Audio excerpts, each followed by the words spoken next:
Here's another early experiment on autism, and it was performed with three groups: autistic individuals, Down syndrome, and normals. Here are their chronological ages, the average chronological age of autistics, Down syndrome, and normal. And then they separately assessed their verbal age.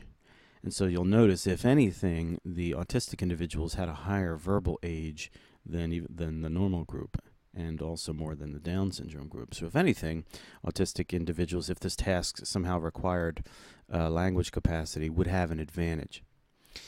What was the task? It was a picture sequencing task, and subjects would get the first of a set of 4 pictures. So they would get this picture here, and then the 3 other pictures would be mixed up, and then they would have to lay them out in a sequence that made sense.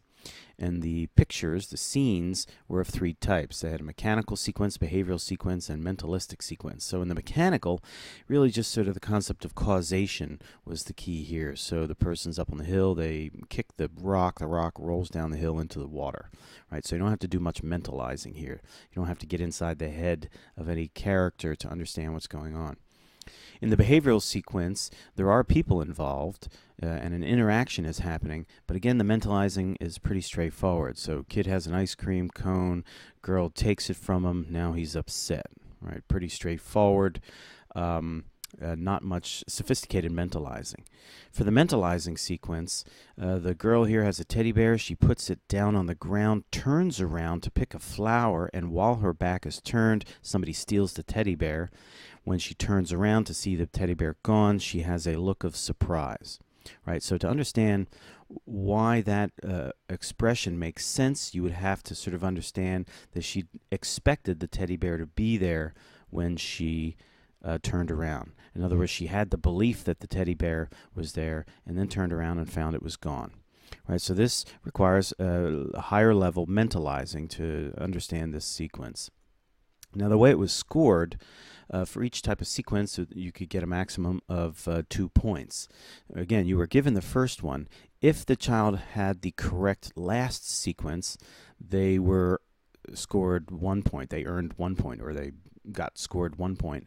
And if they had all 4 in the correct sequence, then they were given 2 points for that particular sequence. And there were so there were 3 types of sequences, but for each of these sequences, the mechanical one, there were a total of 3 different picture sequences, so you could get a maximum of 6 points for the mechanical, 6 points for the behavioral, 6 points for the mentalistic. So let's take a look at how they did. Here we have the performance, maximum 6 points for either the mechanical, behavioral, mentalistic, and you can see clearly that the autistic individuals scored poorly for the scenes that involved higher levels of mentalizing. So again, what was going on here is the autistic individuals were having difficulty ordering these types of pictures, the mentalistic types of scenes, in an order that would make sense. Right? They did not have difficulty putting the mechanistic scenes together in an order that made sense. And notice this requires the concept of causation, whereas the mentalistic scenes requires the understanding of beliefs and higher level mental states.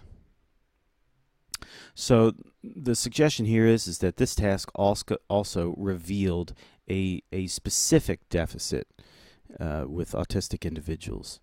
Now, Down syndrome individuals just had reduced performance in all 3 categories, but again, the autistic individuals showed a specific deficit for mentalizing in those sequences. And further, they went on to ask them to describe what was happening in the story, and in the mentalizing stories, autistic individuals used fewer mental state terms to describe what was happening. Together with the other types of tasks, the Sally Ann task and the false picture task and the deception sabotage tasks, this paints a picture again that autistic individuals are having difficulty mentalizing.